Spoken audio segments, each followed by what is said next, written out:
what's going on, everybody? Welcome to another installment of BrickWall Reviews. I'm Dave, and right now I'm going to talk to you about one of the most insane movies, one of the best stoner comedies I've seen, I think, ever up to this point, called Smiley Face, starring Anna Farris. Hashtag give Anna Farris her Oscar for this role. Before I get into it, remind you guys, go ahead, hit that like button down below, subscribe to the channel if you're not already subscribed. Follow us on social media. We're on Facebook, Instagram, Twitter, and Twitch. Twitch is where we do the podcast and gaming over there. And Instagram has a bunch of mini reviews for The Boys, season 4, as well as The Acolyte. And yeah, some more content is going to be rolling over there very soon. So tap in, make sure you guys follow. So all that out the way, Smiley Face. So this is a 2007 stoner comedy that I think really went under the radar.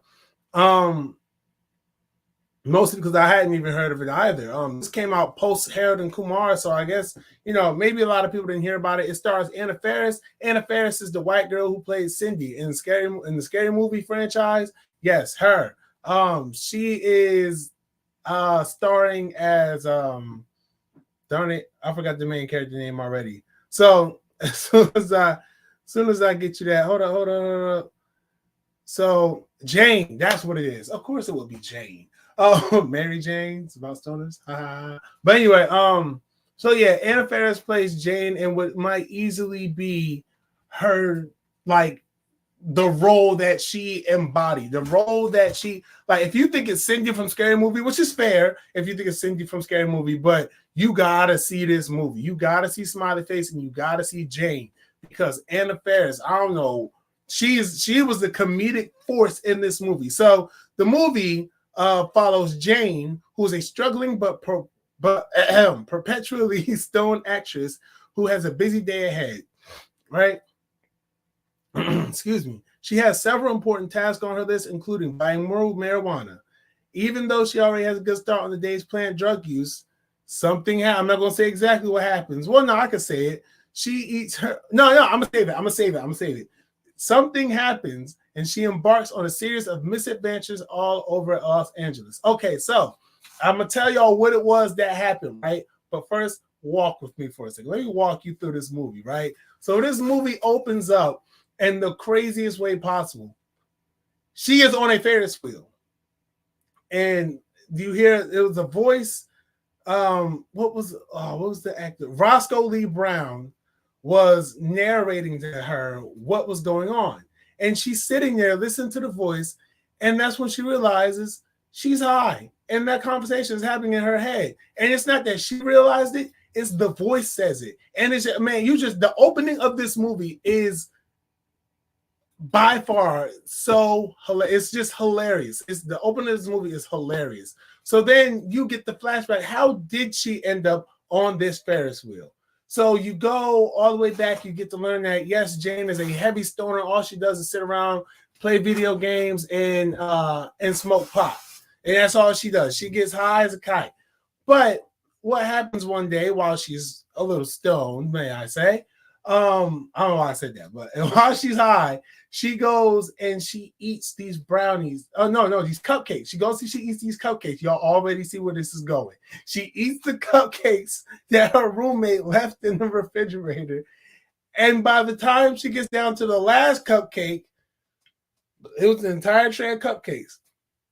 By the time she gets down to the last cupcake, she suddenly realizes that those were edibles. Yes, those cupcakes were laced with marijuana. So now she is high off her ass. And when I say, listen, I don't use this word very often. I don't use this slur, this type of talk very often, right? I don't refer to people like this very often, but so y'all can really understand the extent to which this girl was high. Listen. The only way you can say it, I can say high off her ass. She was high as hell. She was high as fuck. I can say all that. But the one that will really get it through your skull is this bitch was high as all hell. She was gone. This bitch was gone. Like, I don't know how she made it through the events of this movie. And it was all so, and Anna Faris bodied this role so gosh darn well. She really, I like her physical comedy, her facial expression. It is all the work of a genius. And Anna Faris is a comedic genius. She is a force in this movie. Man, like it was one part where she gets in the car because she's trying to leave, right? She gets in the car and she's backing the car up. That car didn't move an inch. The car did not move an inch. And she's like, oh, that was intense. And he goes to get out of the car. The way she rolled out of the car, y'all, if y'all don't watch this movie for any other reason, please watch it for her rolling out of the car, because that is the most hilarious display of physical comedy I have ever seen on any female comedian, nay, any comedian ever. And I watch some of the funniest and dumbest movies. I've never seen that type. I don't see that where it's just like the role itself. It's not the fact that she rolled out of the car. It's the role itself that is just damn hilarious. Oh my God. And the fans fucking killed this. And it's like this girl, like I said, she is high off her ass. The bitch is high. And she is out there. Excuse my language, everybody. But seriously, the bitch is high. She is so doggone high. She will space out and just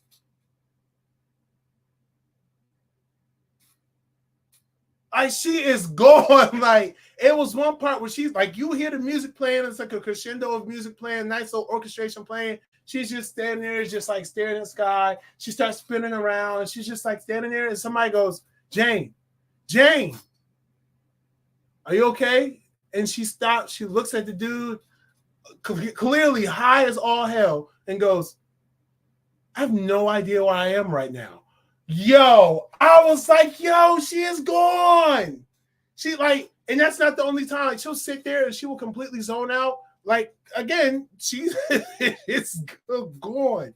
And someone will go talk to her and she'll be like, yeah, well, what are we talking about? Like, she is, man, and it's just so funny. So, like, and it's all takes place in one day, and it just escalates because her plan, so let me rewind this. Her plan to replace the cupcakes that she ate from her roommate was so convoluted. Literally, it's just like, you care about this character. She's not just dumb for the sake of being dumb. She's not like a just like, oh, here's another over-the-top idiot in an over-the-top movie. No, like you actually kind of get connected to her because you're just afraid of the mistakes she's gonna make. Because you see it's like, oh baby, no, just stop.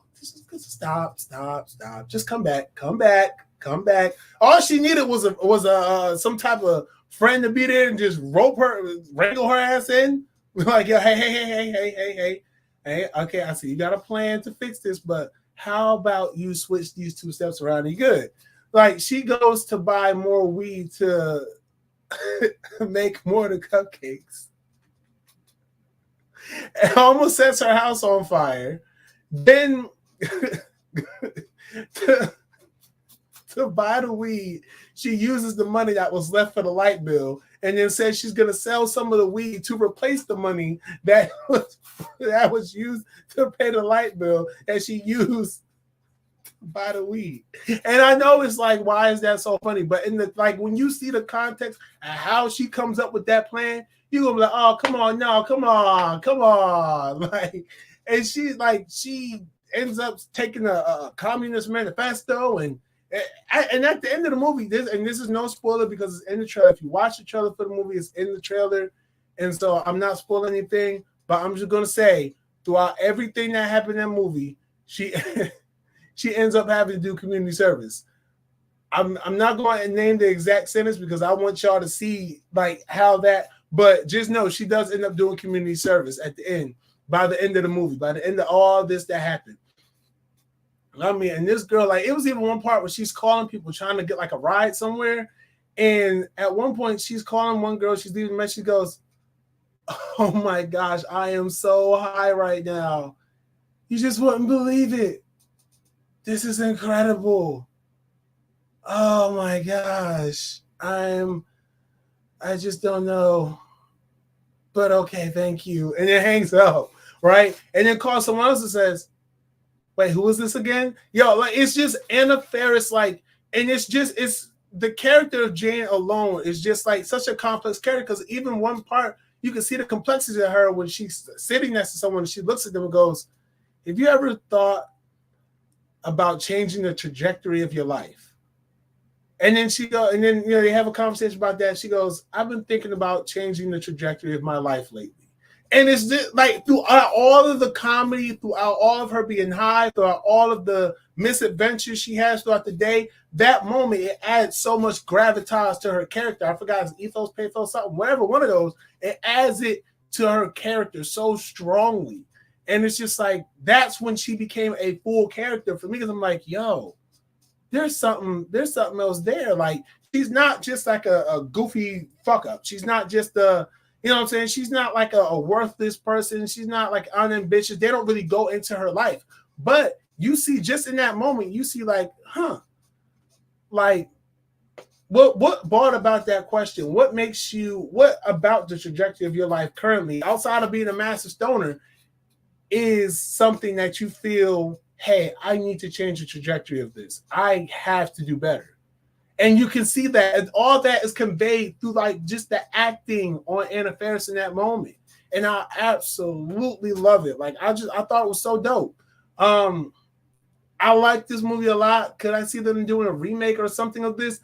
I can, but it has to be done with the same level of care that this one was done with. Because I read some behind the scenes stuff about this movie, and this movie, it's written from a perspective where it's not just everything happens for shock value. It's you're falling not in love with this character, but you're getting to know this character. The situations aren't like it's the way that it's written. It has this level of care to it where you can take this and make it a drama in the same vein you can make it a comedy. And that's the type of thing you wouldn't like if you remade this movie, you couldn't do it just to say, oh, what wacky situations. Like you have to create this character. Who is this character really? And then this is how we got this character here. You know, without even having to put a backstory to it. I don't know. It's just a crazy thought process I have on this. But if they remade it, they would have to get the perfect actor. They would have to have a script that's just not there to make jokes and be shocking and shock value and high humor. They have to make something that's smart. It has to be very smartly written. It has to have the layers to it that this one does, or it's just not worth making. The cast in this movie is insane too. So beyond Anna Faris, you have in this movie as a starring role, you also have John Krasinski is in this. John Cho, Harold and Kumar is in this. Jane Lynch makes an appearance in this. Adam Brody, I don't know how many people are familiar with his stuff. I'm lightly familiar with it. And let me see. There was Danny Trejo was in this. Jim Rash. You know, you got so many different people. Carrot Top makes an appearance in this movie.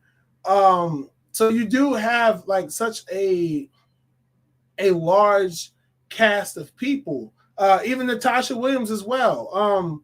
Yeah, you have such a large scale of actors, not large scale, but you have some actors in there. I was like, wow, I can't believe they're in this. Like, especially John Krasinski. So it was very interesting to see all these actors in this, but just to see this kind of a movie, and it's not very often that you see a lot of female stoner comedies. So that's what also made this so unique to me. It's like it was just her on a misadventure. Like it was funny. It was really, really funny.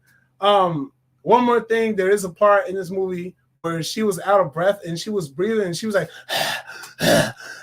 but the way Anna Faris was doing it, it's like her face was like, it was like it's like she like fucked her face up or something. Like she like one of them cartoons, like where one eye be really, really big, the other one be small. You have all this like weird snot and sweat and hyper realistic drawings and stuff. That's what she looked like. It's like I cannot praise this enough for her performance. This was, if anything, I agree with the director and the person who did the interview for this movie that I read. Anna Faris should have got an Oscar for this, like for real. Run her Oscar, like come on, this was really good. But that, all in all, though, like I said, this is a really fun movie to watch. Where can you watch it? You can watch it on Amazon Prime.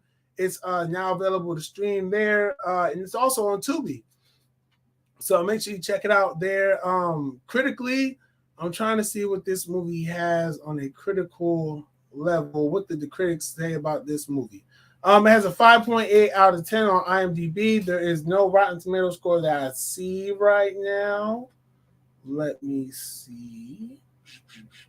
Get out of here, Wikipedia thing. Let me see. Reception. Let's see. What are we sitting on with Rotten Tomatoes? This did win a lot of awards during the award circuit too. It went around the different film festivals, and it was highly regarded there. Rotten Tomatoes has 66%. But honestly, I give this movie, I give it a 4.9 out of 5 stars. This was a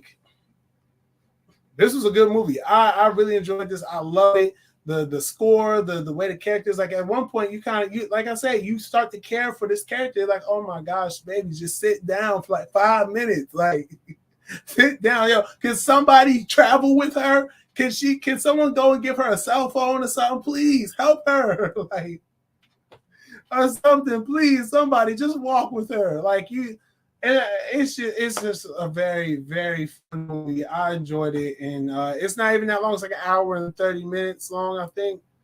It's about like an hour 30 minutes, so it's not even a long watch. It's very fun.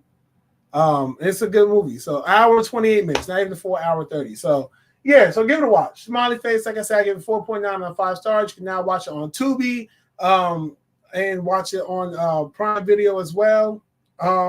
And yeah, that's it. That's all I got for you guys, man. Thank you all for tuning in.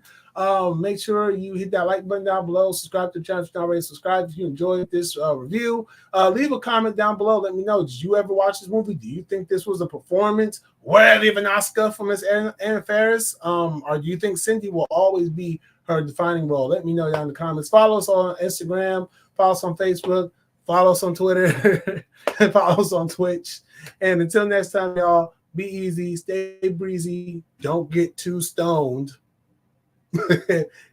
Peace.